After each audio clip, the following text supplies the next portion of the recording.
Hey everyone, I just got my hands on the Kawai CX202 Digital Piano and let me tell you, cheap keyboards get this wrong all the time.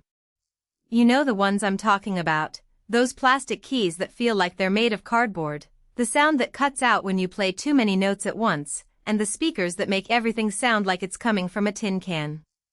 Yeah, those. Well, this thing? It's a totally different experience.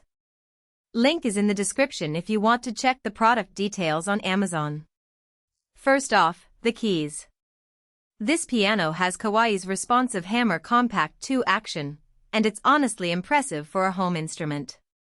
The keys have that nice graded feel where the lower notes are a little heavier, just like an acoustic piano. I've played some keyboards where the keys felt so light and mushy that it was hard to control dynamics, but this one actually responds to how hard you hit them. If you're coming from an acoustic piano, this is going to feel familiar right away. And if you're just starting out, it's a great way to build proper finger strength and technique. Now, the sound.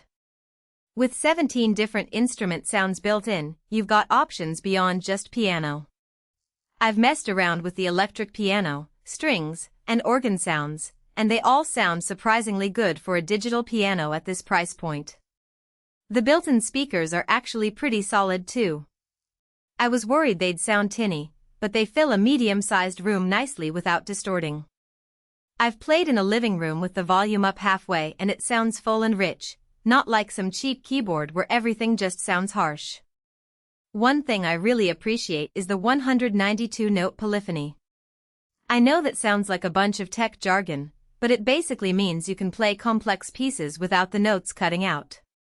I tried playing some Chopin pieces with a lot of overlapping notes, and everything stayed smooth and clear.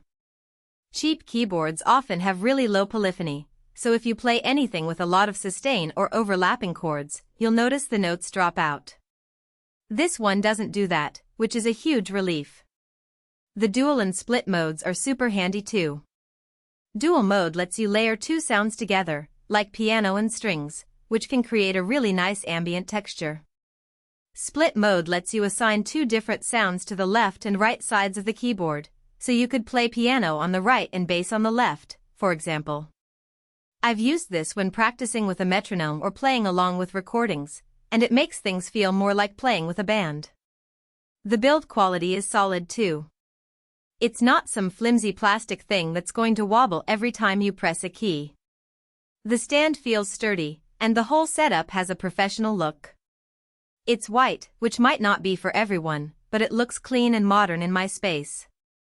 Plus, it's not one of those keyboards that looks like a toy, it actually looks like a real instrument, which is important if it's going to be out in your living room or studio.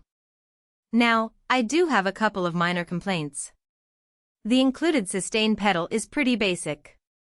It's not a half pedal like you'd get on a nicer piano, so if you're serious about pedaling technique, you might want to upgrade that eventually. Also, while the speakers are good for the price, if you're playing in a larger room or for an audience, you'll probably want to plug in external speakers or headphones. The headphone output is great for silent practice, though. Overall, this is a really solid digital piano for the price. It's great for beginners who want something that feels and sounds like a real piano, and it's also good for intermediate players who need something reliable for practice or small performances. The key action, sound quality, and polyphony are all things that cheap keyboards skimp on, but this one doesn't. If you're in the market for a digital piano that won't hold you back, this is definitely one to consider.